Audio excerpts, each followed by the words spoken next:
A book written in the 1700s entitled The Critical Review or Annals of Literature confirms that the words Negro, Jew, and Black Portuguese were used interchangeably. Here's an excerpt.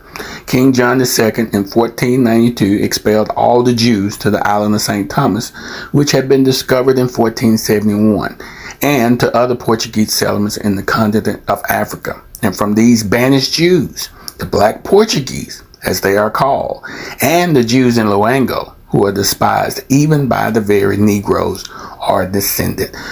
Wait a minute. Negro, Jew, Black Portuguese, descended from the Negroes, West Africa. Wake up. These are the same Hebrews who were shipped to the Americas during the slave trade. In a 1600s book called America, being an accurate description of the New World, the author documents that Negro Jews had been forced from Portugal and shipped to Guinea, Angola, and St. Thomas, all of West Africa. Why? Because they refused Roman Catholicism. It was from West Africa that the same Black Negro Jews were shipped to the Americas. Here's an excerpt describing the acts of John III, King of Portugal.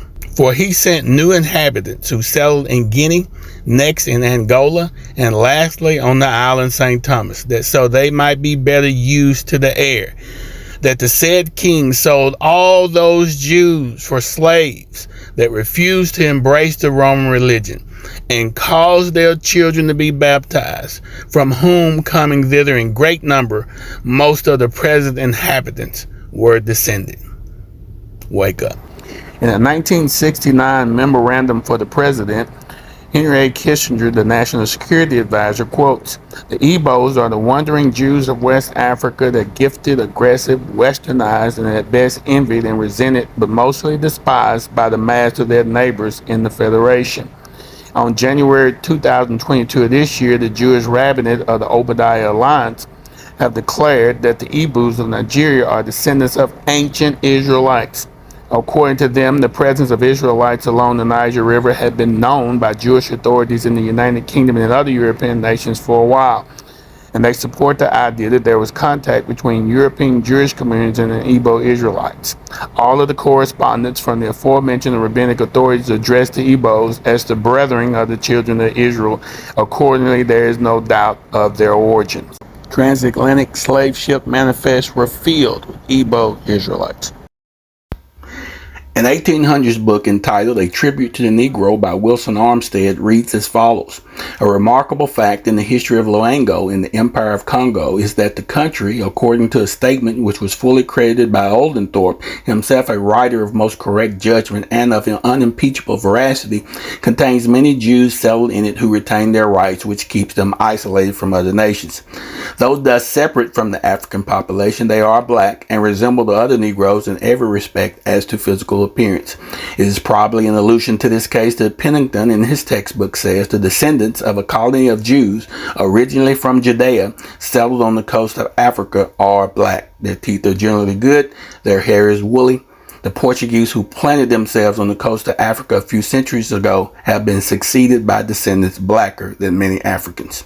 In a 1600s book entitled A New Voyage to Italy, it describes the Portuguese Jews. He said it's a vulgar error that the Jews are all black, for this is only true of the Portuguese Jews, who marrying always among one another beget children like themselves, and consequently the swarthiness of their complexion is entailed upon their whole race, even in the northern regions. But the Jews who are originally of Germany, those, for example, I have seen at Prague, are not blacker than the rest of their countrymen. Why are they not blacker than the rest of their countrymen? In an 1800s book entitled History of the Jews confirms that the German Jews are converts. It states that the 8th century is celebrated by Jewish writers for converting Khazar, a pagan prince, to their belief. Khazar became dissatisfied with the religion of his people, was initiated into the belief and ceremony of the Jews, converted his subjects, and then sent for the most learned men of the original Jews to instruct his people. people. An 1800s book, What is Truth, by Ebenezer Burgess, says that the Jews who remained in the Jordan Valley after successive conquerors of Syria for ages were described as being as black as any of the Ethiopian races. Also in year 110 CE, Roman historian Tacitus wrote, "Many assure us that the Jews are descended from those Ethiopians who were driven by fear and hatred to immigrate from their home country when Cepheus was king." Jewish sociologist George Freeman, in his book, The End of the Jewish People, pointedly states that the Europeans who are claiming to be Jews are nothing more than Hebrew-speaking Gentiles. The late president of Egypt, Gamal Abdel Nasser, stated on television, "You, the Jews, will never be able to live here in peace because you left here black and you came back white. We cannot accept you." How do we know Jesus wasn't black? He could have been from the lost tribe of Israel. They were supposed to be black. I bet they were. If ever people were lost, we're it. What does Scripture say about the appearance of the Jews? Solomon in the book of Lamentation describes the Jews when they are going through a famine. In Lamentation, he says their visage is blacker than a coal. He also says our skin was black like an oven because of the terrible famine. Job 30:30 says, "My skin is black upon me, and my bones are burned with heat." The bride in the Song of Solomon says, "Look not up on me because I am black, because the sun has looked up on me." She also says, "I am black but comely, O you daughters of Jerusalem, as the tents of Kedar, as the curtains of Solomon." What do the tents of Kedar and the curtains of Solomon look like? They are made from the hair of the black Angora goats. In Revelations 1:15, Yeshua says his feet are like unto fine brass, as if they were burned in a furnace. What does brass burned in a furnace look like? Why does it matter? Because truth always matters. The two elements required for a true worshiper is spirit and truth. They that worship him must worship him in spirit and in truth. A 700 AD rabbinic Hebrew writing declares that both Shem and Ham were black. This writing, entitled The Chapters of Rabbi Eleazar the Great, declares he especially blessed Shem and his sons, making them dark but comely. He blessed Ham and his sons, making them dark like a raven. He blessed Japheth and his sons, making them entirely white. The famed Muslim historian Al-Tabari, who died in year 923, agreed with this assessment. In his writings, The History of the Messengers and Kings, he declares that Allah gave both the children of Shem and Ham a black complexion, and that he gave the children of Japheth a light and very fair skin complexion. This is why the Zondervan Bible Dictionary declares that Ham became the progenitor or the ancestor of the dark races, but not the Negroes, but the Egyptians, Ethiopians, Libyans, and Canaanites, because true biblical scholars know that present-day Negroes are Jews who descended from Shem and not Ham. What did the original Jews of London and Amsterdam actually look like? In a 1600s book entitled Travels in Holland, the Jews of Amsterdam are described in this manner. Their men are most black, full of hair, and insatiably given unto women.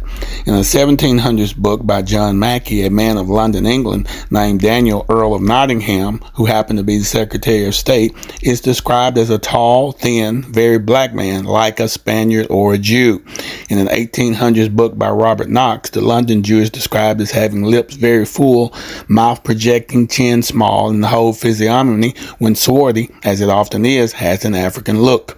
James Shapiro, a professor at Columbia University, states in his book that when Minister Robert Kirk visited a London synagogue in 1690, all 200 Jewish worshippers at the synagogue were black men. According to the Jewish Virtual Library, the first Jews to settle in India were the black Jews of Cochin in southern India, around 1000 BC during the time of King Solomon. This same source claims the Pardesi or white Jews settled in India around 2500 years later. An 1800s book documents another group of black Jews were placed on the coast of Malabar during the Babylonian captivity and reign of Nebuchadnezzar around 600 BC. These black Jews still contain the records of their actual history written on sheets of red goatskin.